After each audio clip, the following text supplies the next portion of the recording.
오늘 우리가 읽을 하나님의 말씀은 에스더 6장 11절에서 14절 말씀입니다.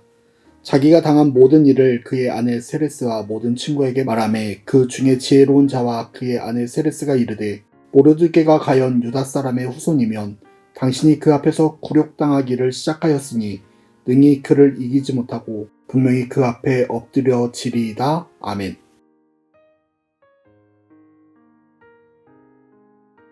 하나님의 역사를 바라보는 우리가 에스더 6장 11절에서 14절 말씀을 통하여 함께 살펴볼 말씀은 이기지 못한 싸움입니다. 하만의 모든 계획은 순리대로 이루어지는 것만 같았습니다. 지금까지 자신이 마음먹어서 되지 않은 일이 존재하지 않았기 때문이었습니다. 때마침 왕이 칭찬해줄 사람에게 어떤 혜택을 주면 좋겠냐는 물음에 그것이 자신의 것인 줄 착각합니다.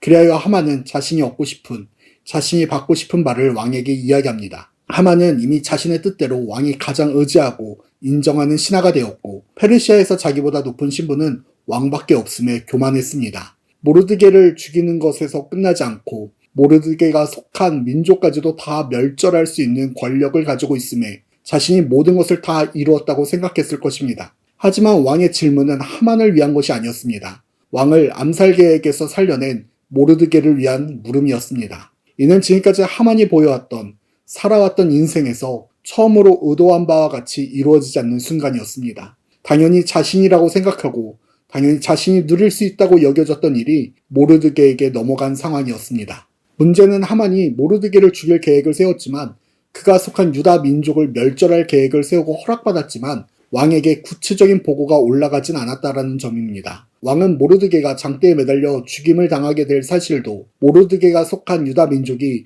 멸절을 당할 위기에 처했다는 사실도 알지 못했기 때문입니다. 또한 모르드게를 장대에 매달라 죽이는 것이 좋겠다고 말했던 친구들도 바로 등을 돌립니다. 그가 유대인이라면 절대로 하만은 모르드게를 이길 수 없다고 이야기합니다. 하만을 지지하며 하만이 악을 향해 달려가도록 만들었던 친구들은 모른 채 합니다. 하만은 이제 이길 수 없는 싸움에 들어선 것입니다. 세상이 우리를 향할 때 그렇습니다. 모든 것이 세상이 원하는 방향대로, 세상이 의도한 방향대로 모든 것을 이끌고 가는 것만 같습니다. 그때에는 세상에 있는 모든 사람들이 하만이 잘했다고 하만을 응원하며 하만의 행동을 지지합니다.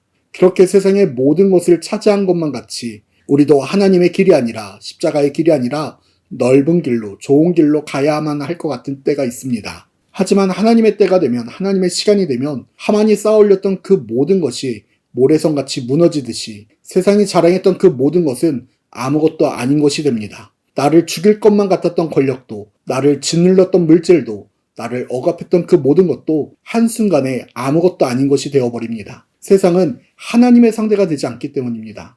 세상이 우리에게 걸어오는 싸움은 세상의 입장에서는 이길 수 없는 싸움입니다. 방금 전까지만 해도 우리가 할 일이 아무것도 없는 것처럼 보였지만 결국은 세상은 하나님과 동행하는 우리를 이길 수 없습니다.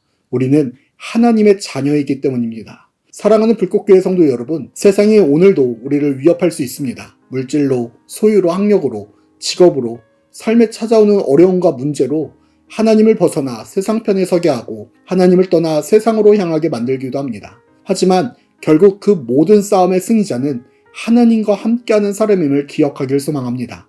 그리하여 우리는 그 어느 순간에든지 하나님과 함께 승리하는, 이기는 하나님의 자녀가 되는 불꽃교회 모든 성도들이 되기를 축복합니다.